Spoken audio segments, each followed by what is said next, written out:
আসসালামু আলাইকুম ভিউয়ার্স, আশা করি সবাই ভালো আছেন। তো আজকের ভিডিওতে আমি আপনাদের সাথে কথা বলতে আসছি যে আসলে ইউটিউবে সাকসেসফুল হতে হলে আসলে কি কি গুণাবলী থাকা প্রয়োজন। তো তিনটা মেজর গুণাবলী আপনার থাকা প্রয়োজন এবং সবচেয়ে গুরুত্বপূর্ণ যে কোয়ালিটিসটা থাকা দরকার সেটা আমি সবার শেষে বলবো। তো প্রথমে যে কোয়ালিটিটা আপনার দরকার সেটা হচ্ছে কনসিস্টেন্সি। তো কনসিস্টেন্সি বা ধারাবাহিকতাটা খুবই গুরুত্বপূর্ণ। ধারাবাহিকতা না থাকলে আপনার মানে ইউটিউবে আপনি গ্রো করতে পারবেন না।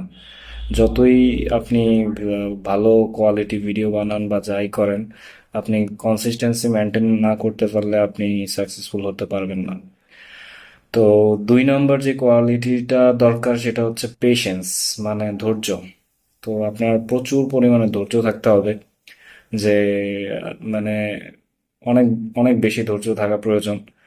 তো যদি আপনার ধৈর্য থাকে তাহলে আপনি ইউটিউবে সাকসেস হতে পারবেন, আর যদি না থাকে তাহলে আপনি ইউটিউবে সাকসেস হতে পারবেন না।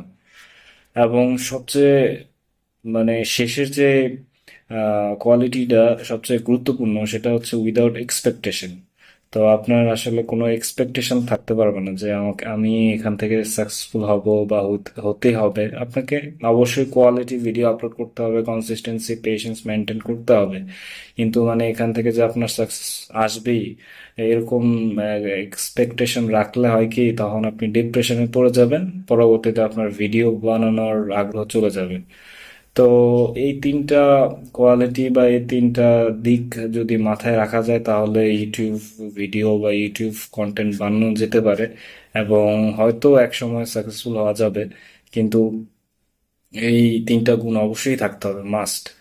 তো এই ছিল আজকের মতো শর্ট ভিডিও। আশা করি আপনারা এই ভিডিও থেকে কিছু হলেও গুরুত্বপূর্ণ বিষয় বুঝতে পারবেন এবং আশা করি এটা আপনাকে হেল্প করবে। তো আজকের মতো সবাইকে আল্লাহ হাফেজ, আসসালামু আলাইকুম।